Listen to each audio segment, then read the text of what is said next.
Have you ever wondered why countries team up? I mean, it's like high school, but on a global scale. Some alliances are built for protection, others for power, and some just to shake up the status quo.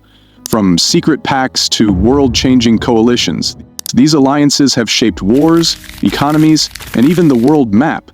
Today, we're unraveling the stories behind every major alliance in history. Whether it's NATO's unbreakable bond, the rise and fall of the Warsaw Pact, or BRICS' bold challenge to the global order, this video has it all. So grab a snack, get comfy, and let's dive into the fascinating world of global alliances.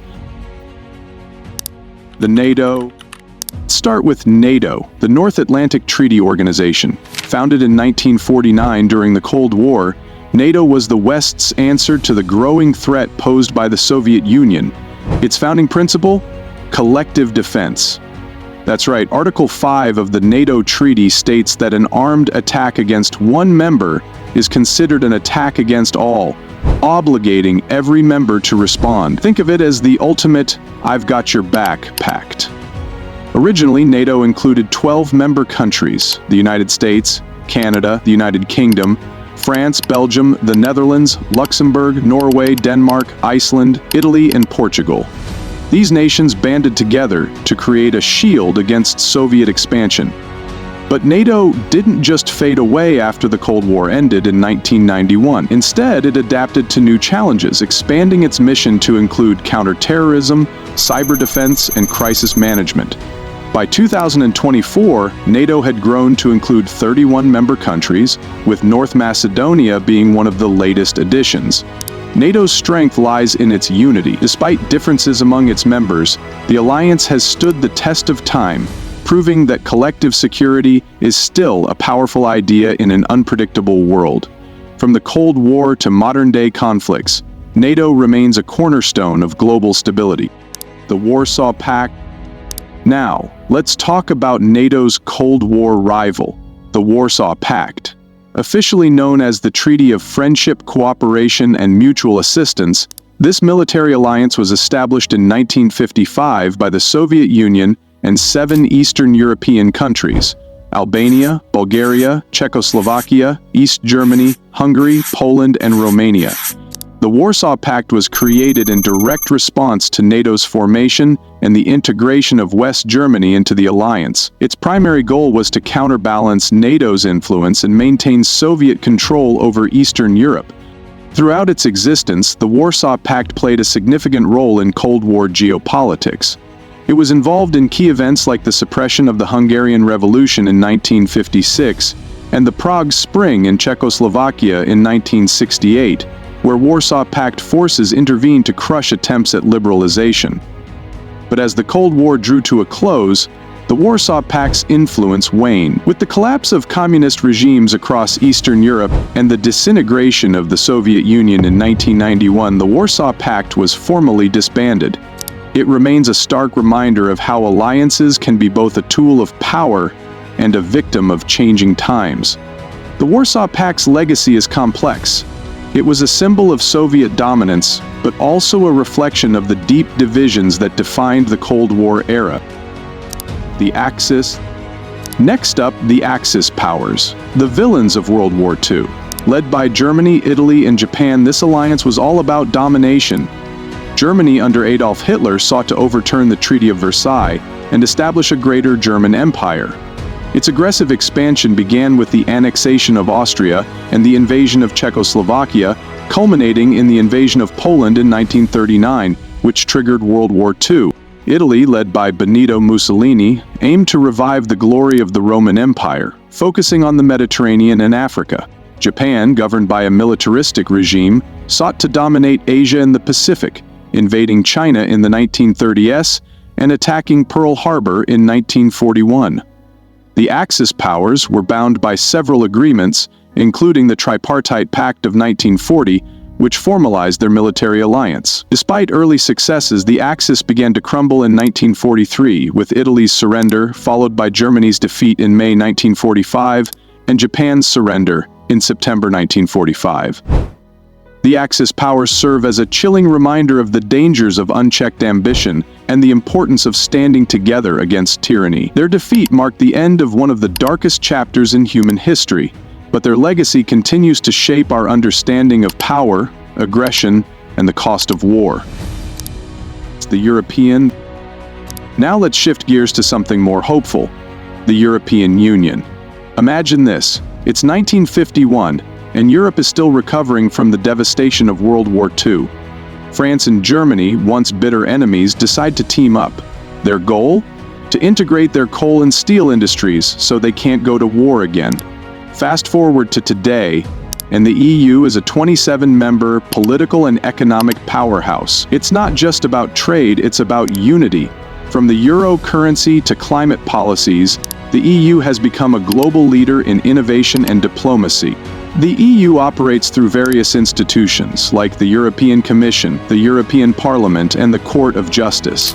These bodies work together to manage everything from trade agreements to environmental regulations. Think about it. Countries that were once at war are now working together to build a better future. The EU shows what's possible when nations put aside their differences and focus on common goals. It's a testament to the power of cooperation and a reminder that even the deepest divides can be overcome. The United Nations. Next, we have the United Nations, the world's peacekeeper. Founded in 1945 after the devastation of World War II, the UN's mission is simple: prevent war, protect human rights, and promote development. With 193 member states, the UN is the closest thing we have to a global government. It operates through various bodies like the General Assembly, the Security Council, and specialized agencies like UNICEF and the World Health Organization. The UN has played a crucial role in resolving conflicts, providing humanitarian aid, and addressing global challenges like climate change and poverty. Sure, it's not perfect. Its effectiveness often depends on the willingness of its members to cooperate, but it remains our best shot at solving global problems together. Think about it. In a world full of differences, the UN reminds us that we're all in this together. It's a symbol of hope and a reminder that, despite our differences, we share a common humanity. The Asian. Over in Southeast Asia, we have ASEAN, the Association of Southeast Asian Nations.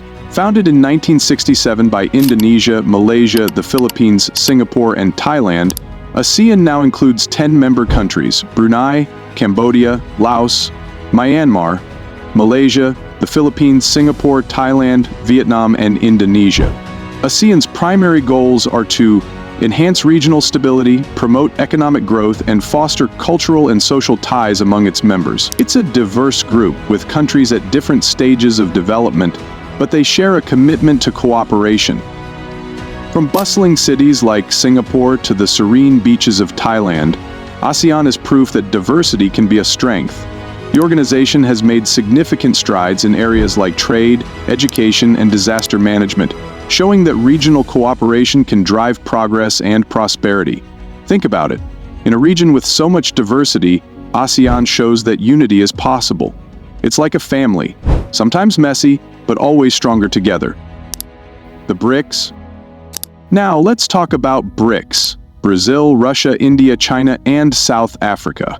Originally known as BRIC before South Africa joined in 2010, this group represents 5 major emerging economies. Together, BRICS nations cover over 26% of the world's land area and are home to more than 40% of the global population. Economically, they represent about a quarter of global GDP. BRICS holds annual summits to discuss issues like economic cooperation, political coordination, and cultural exchange. The group emphasizes the need for a multipolar world order, where no single country or group of countries dominates global affairs. Despite their differences in political systems and economic structures, BRICS countries share a common goal: fostering inclusive growth and sustainable development. The Allied. Finally, the Allied powers, the heroes of both world wars. In World War I, the main Allied powers were the United Kingdom, France, and Russia, with the United States joining in 1917.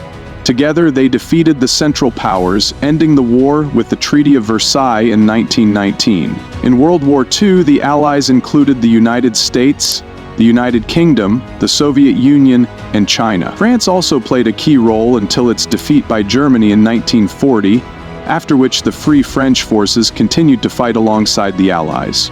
The Allied powers stood against the aggression of the Axis, marking significant victories in battles like D-Day and the Battle of Stalingrad. Their unity and determination changed the course of history, proving that even in the darkest times, cooperation can prevail. Think about it. In the face of unimaginable darkness, the Allies proved that unity and shared purpose can overcome even the greatest challenges. Their legacy is a reminder that, when we stand together, we can achieve the impossible. And there you have it. Every major alliance explained, from the battlefields to the boardrooms. These groups have shaped our world in ways we're still figuring out. Which alliance do you think has had the biggest impact? Let me know in the comments below. Don't forget to like, share, and subscribe for more deep dives into history and politics. Thanks for watching, and I'll see you in the next video.